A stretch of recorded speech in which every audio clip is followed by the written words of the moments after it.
Bab 2 ayat 18. Aku akan menjadikan engkau istri. Pengalamannya dan aku akan jadikan engkau istriku dalam keadilan dan kebenaran, dalam kasih setia dan kasih sayang. Oke. Apakah Hosea meninggalkan istrinya? Tidak.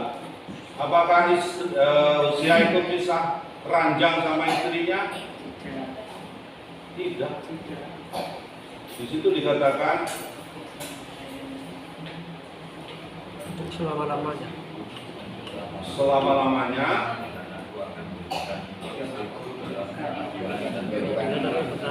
dalam keadilan dan kebenaran, Setia dan kasih sayang. setia dan kasih sayang. Itu poinnya.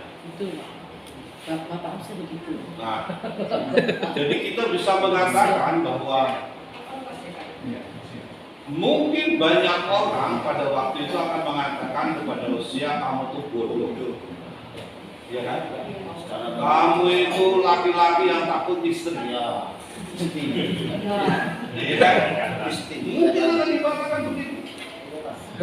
Tetapi ada hal yang penting yang tidak dilihat oleh banyak orang, bahwa Hosea itu merasa sebagai simbolnya Tuhan. Itu persoalannya. Ketika dia merasa sebagai simbolnya Tuhan, maka dia berlaku seperti Tuhan.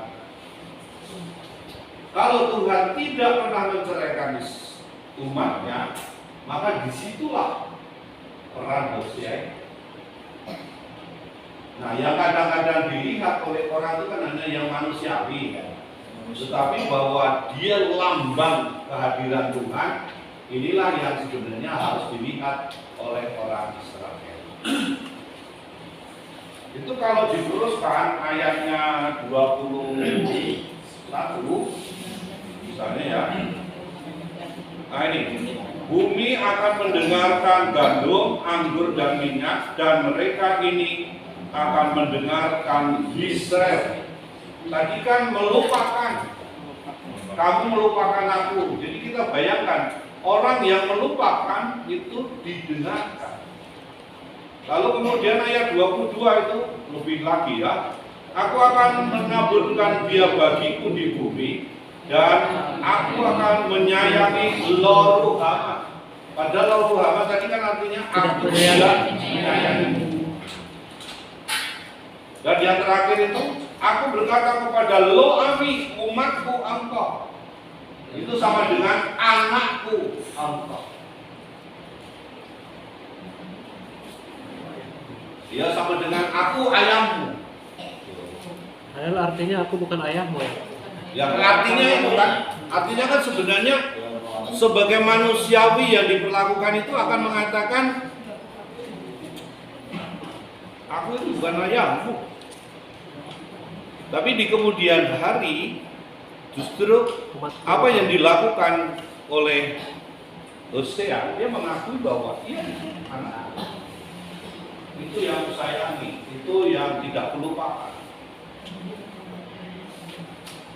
Nah, di situ Bapak Ibu, jadi unsur sakramen itu orang menjadi sungguh-sungguh apa ya, tanda kehadiran Tuhan, penting itu tadi itu, di situ itu menjadi tanda kehadiran Tuhan. Itu yang saya kira nggak gampang secara manusiawi, tetapi bisa dilaksanakan dengan iman. Kalau orang nggak punya iman lagi ya sudahlah hancur. Karena mungkin akan bertindak secara manusiawi. Maka yang tidak mudah sebenarnya bagi orang Katolik itu, kalau berbicara mengenai sakramen ya ini. Nah, membawa orang sampai pada pengertian sakramen yang seperti ini loh, ya tidak mudah itu. Karena kalau tidak sampai pada pengertian ini, lalu sebenarnya sama saja dengan orang lain pada umumnya.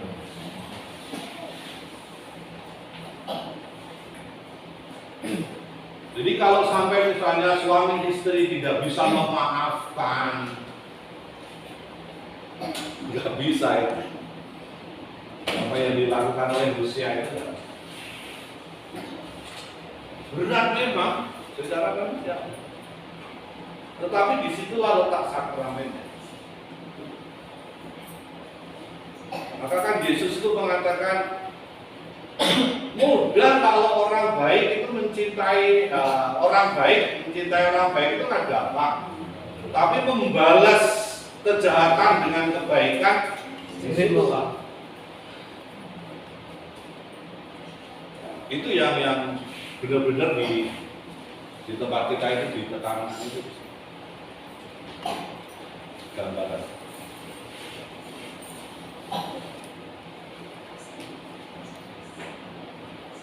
Dong.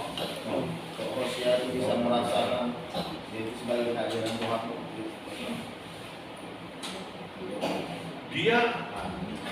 Dia itu sungguh-sungguh bisa memahami bahwa dia itu simbolnya Allah sendiri. Kalau dia berlaku sebaliknya,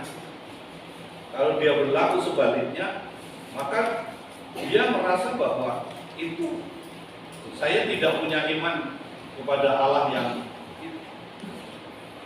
Karena Allah saya adalah Allah yang setia, maka juga saya akan setia seperti Allah.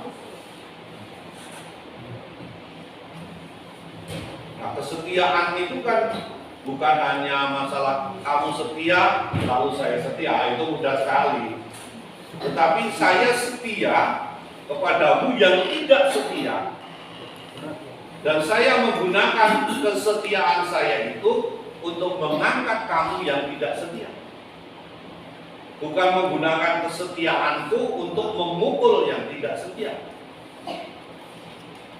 Itu bagaimana keimanan seseorang. Ya pasti kita Cara kita beriman lah.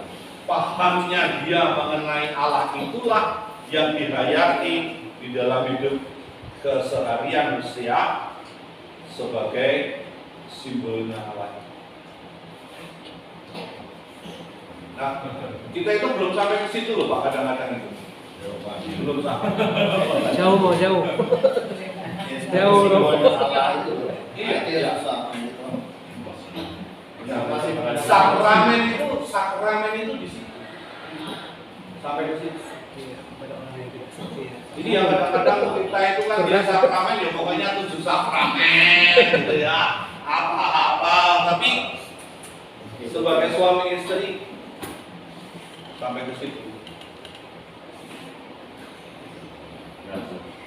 Ya memang benar. Jadi kalau sekarang ini kita lihat fenomena yang kita Katolik kan ada juga kan. Nah itu bagaimana? Sebenarnya kenapa bisa timbul seperti itu? Apakah memang itu tadi tidak seperti Hosea itu juga menghidup iman?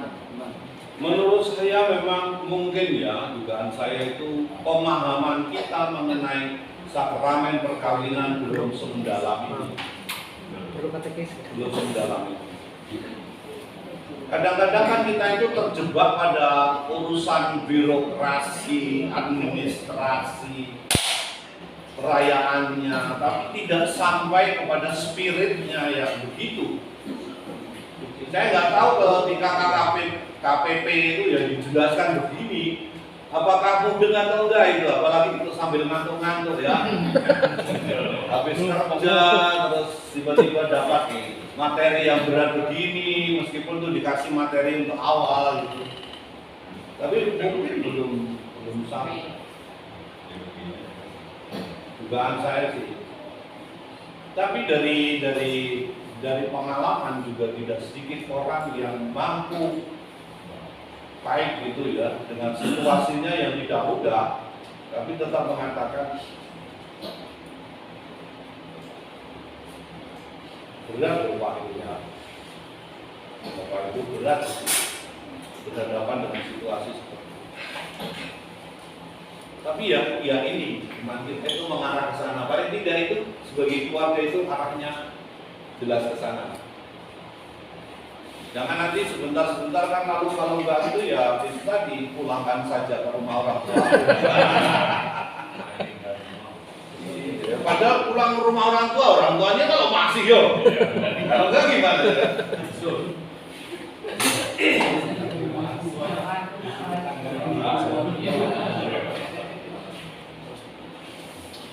Di sini ya, di sini tuh itu dikatakan Israel digambarkan sebagai istri yang tidak setia, namun dipungut. Itu kan artinya sangat luar biasa ya. Kalau dipungut itu kan mungkin dari tempat sampah yang sebenarnya sudah dibuang, nggak ada artinya. Tapi Allah mau memungut Israel itu, mau mengambil dari tempat mungkin yang tidak ada artinya itu, diberi martabat baru umatku.